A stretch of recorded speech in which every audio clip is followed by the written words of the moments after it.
Love and compassion must begin with kindness towards ourselves. You can search the whole universe and not find a single being more worthy of love than yourself. Since each and every person is so precious to themselves, let the self-respecting person harm no other being. Please rise now as you're able. And good morning, everyone.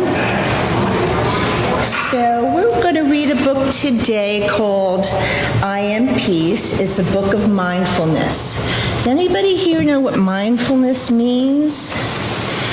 It kind of means being engaged in the present, so that what we do is think about how we feel, how our body feels, how we feel emotionally. Are we happy or are we sad? And this is a story about a little boy who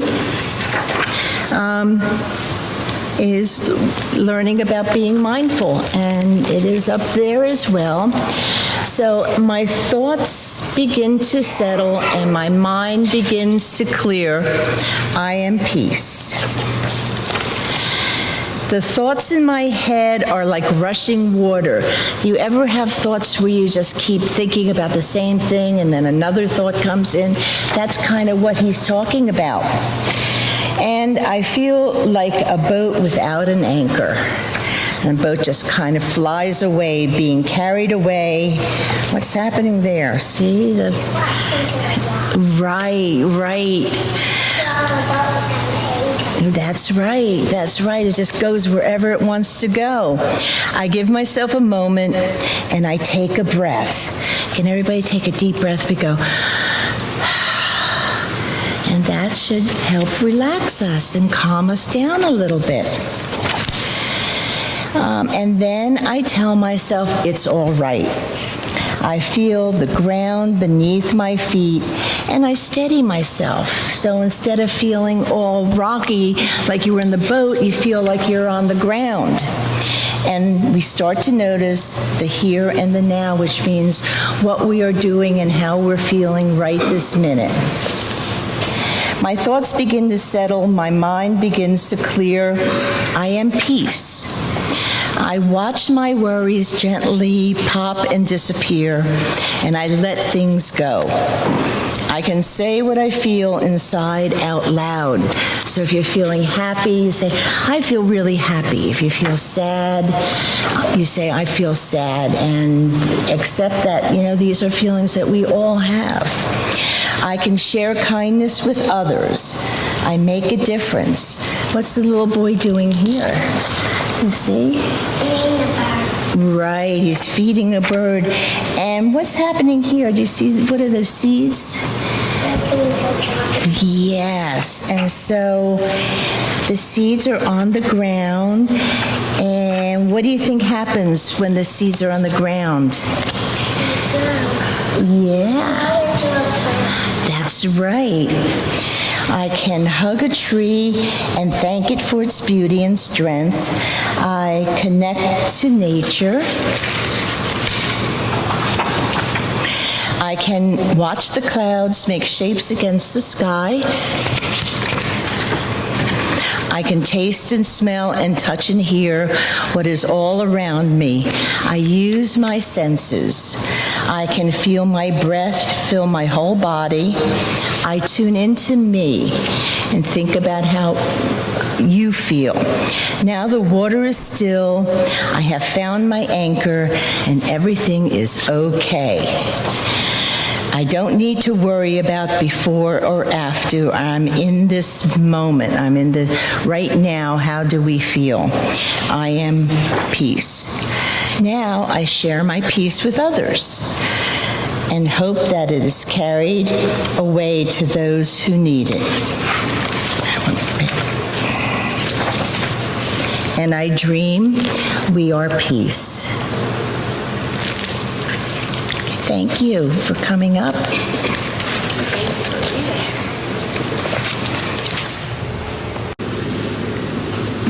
So I want to give you just a taste of what meditation can be if you feel like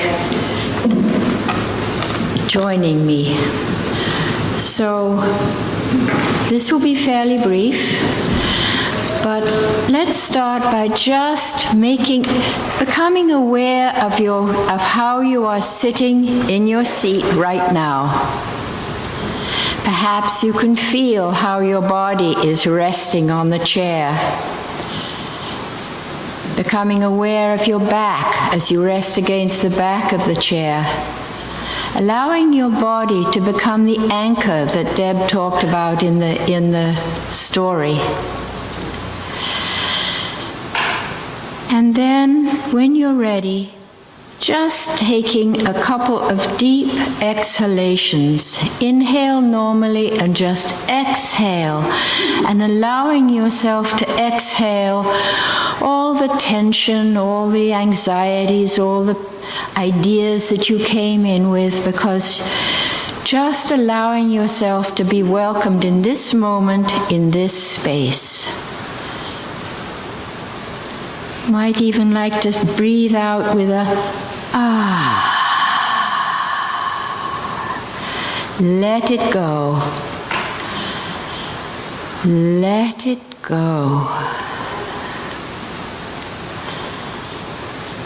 And just notice how your body feels.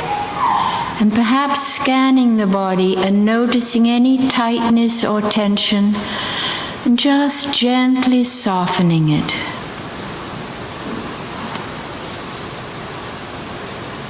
Perhaps feeling how your hands are held in your lap, how your feet are resting on the floor.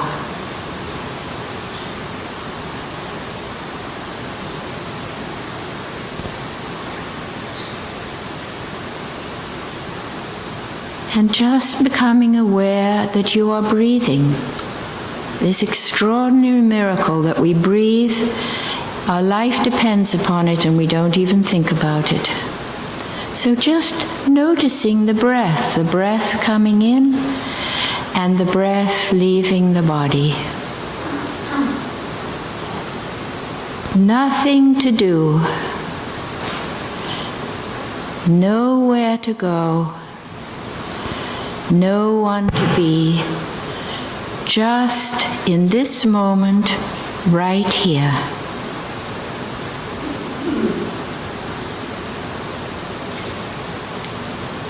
Perhaps noticing the silence and allowing yourself to become immersed in the silence.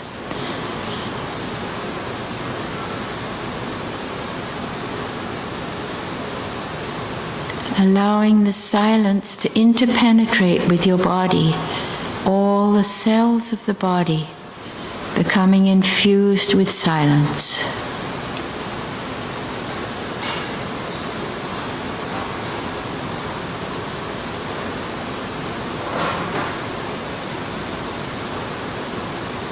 And of course, thoughts will arise. And when you notice that you're thinking, just say thinking, and bring the attention back to the breath, noticing whether it's deep or shallow, fast or smooth, or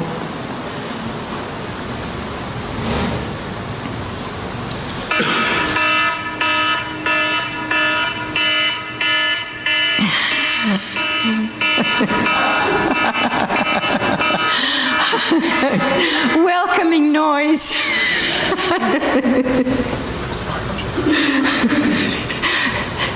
And just notice how that sound felt in your body. What happened to you when that happened?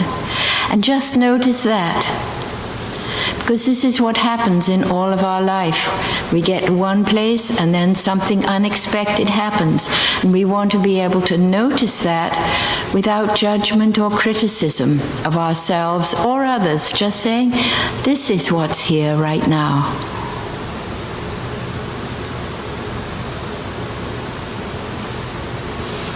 Thank you.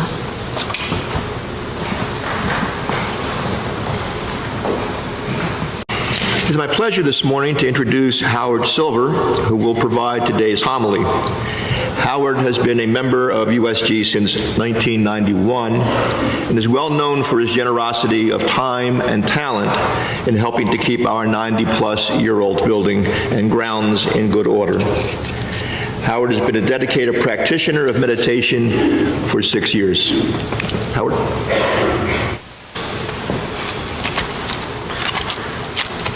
My first experience with meditation was at USG.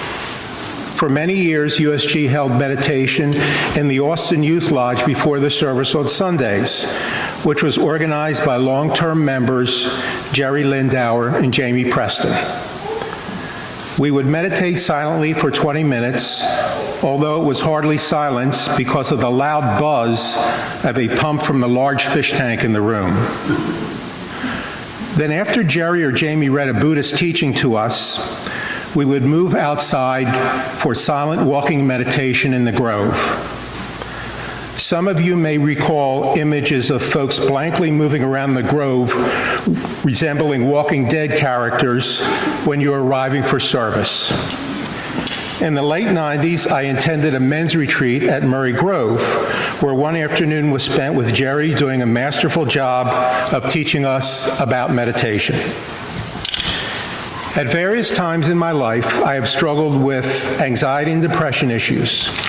I have tried many paths to break free from them, including therapy, medication, and landmark education, formerly known as EST, as well as taken numerous self-help seminars like Franklin Covey's 7 Habits of Highly Successful People, which I hope would make me feel more productive and therefore feel better about myself.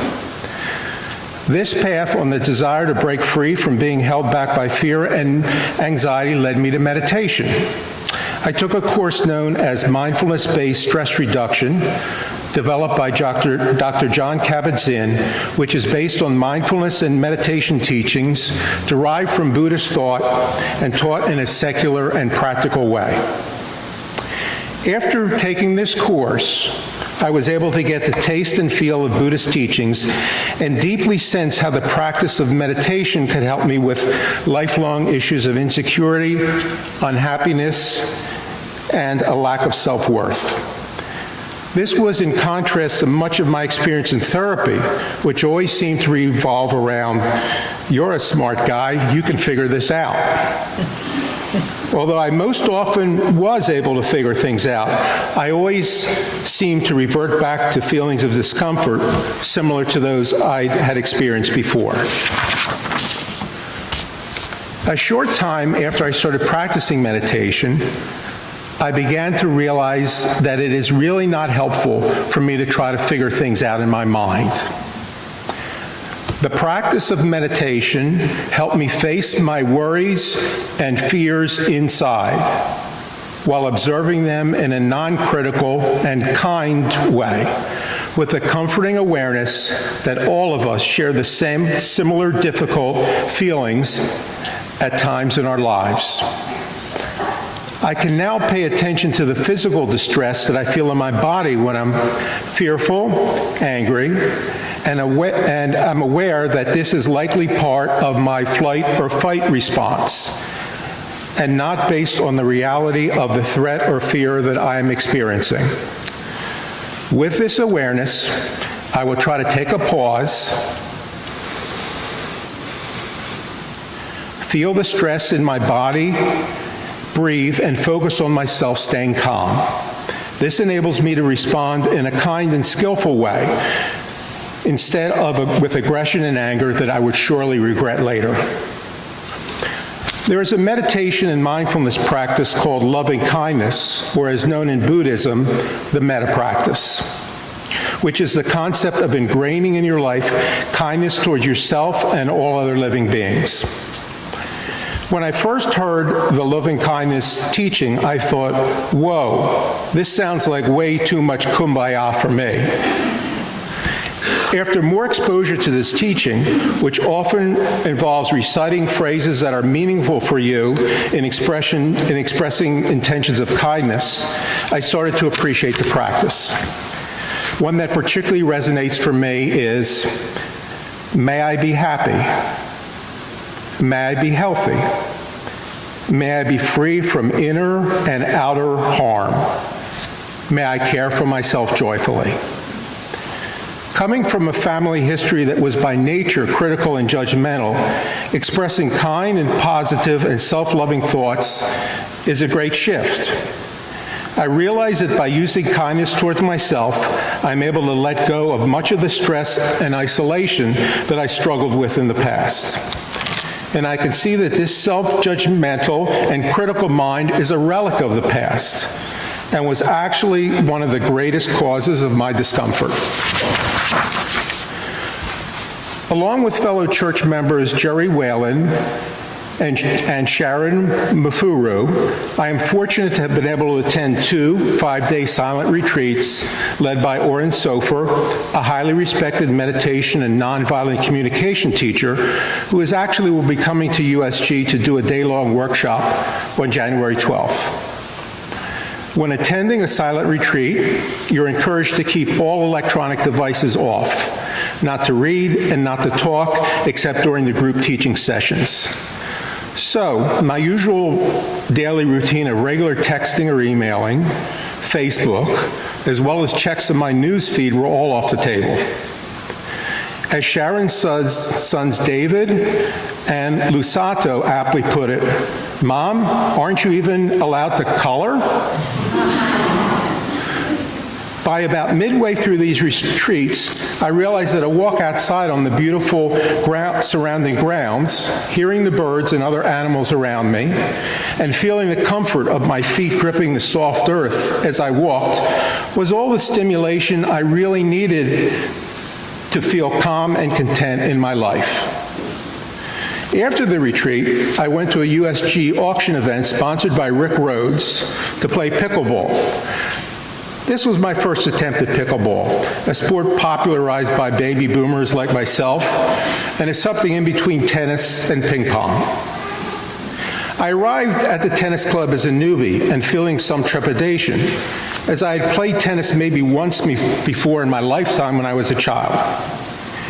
After basic instruction and the start of play, I decided to isolate my focus on the sound of the pickleball as it hit my paddle, and the feel of my feet as they touched the golden wood floors.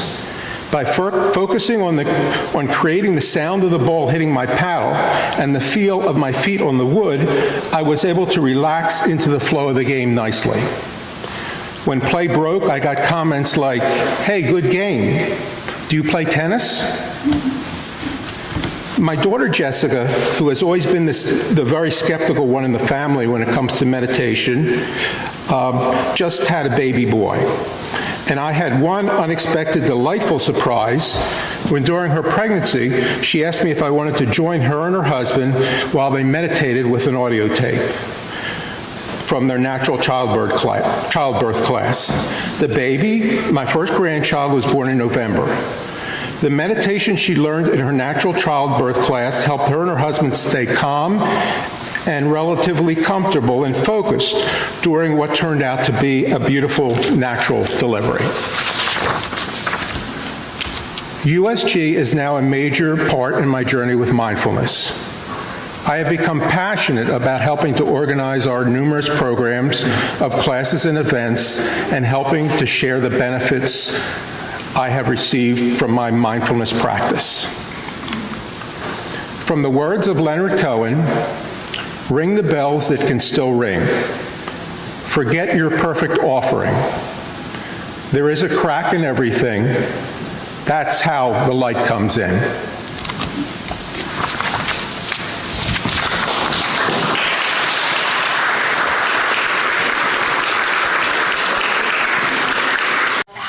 Get started.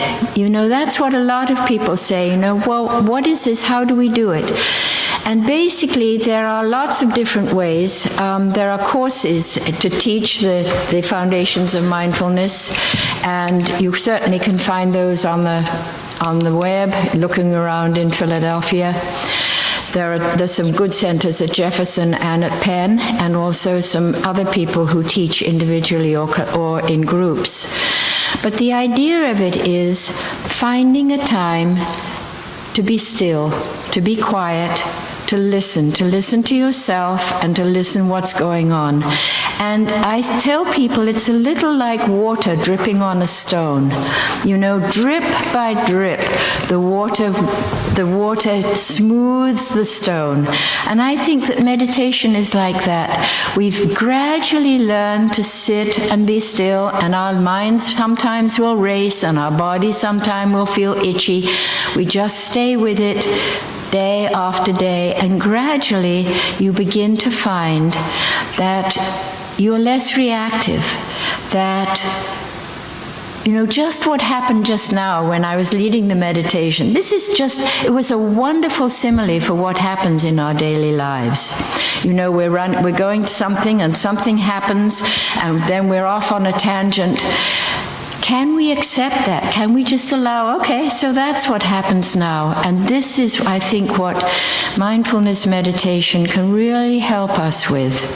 It's just a matter of being, what John Kabat-Zinn says, noticing in the moment exactly what's happening without judgment of other people, and most importantly, without judgment of ourselves. This is what is. This is what is.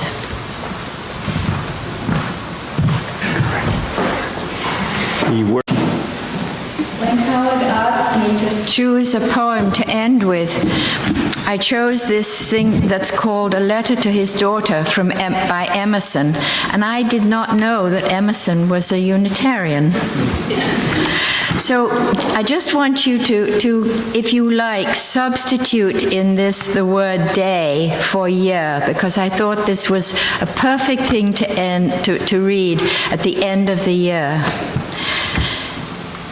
Finish every day and be done with it. You have done what you could. Some blunders and absurdities no doubt have crept in. Forget them as soon as you can. Tomorrow is a new day. Begin it well and serenely, and with too high a spirit to be cumbered with your old nonsense. This day is all that is good and fair.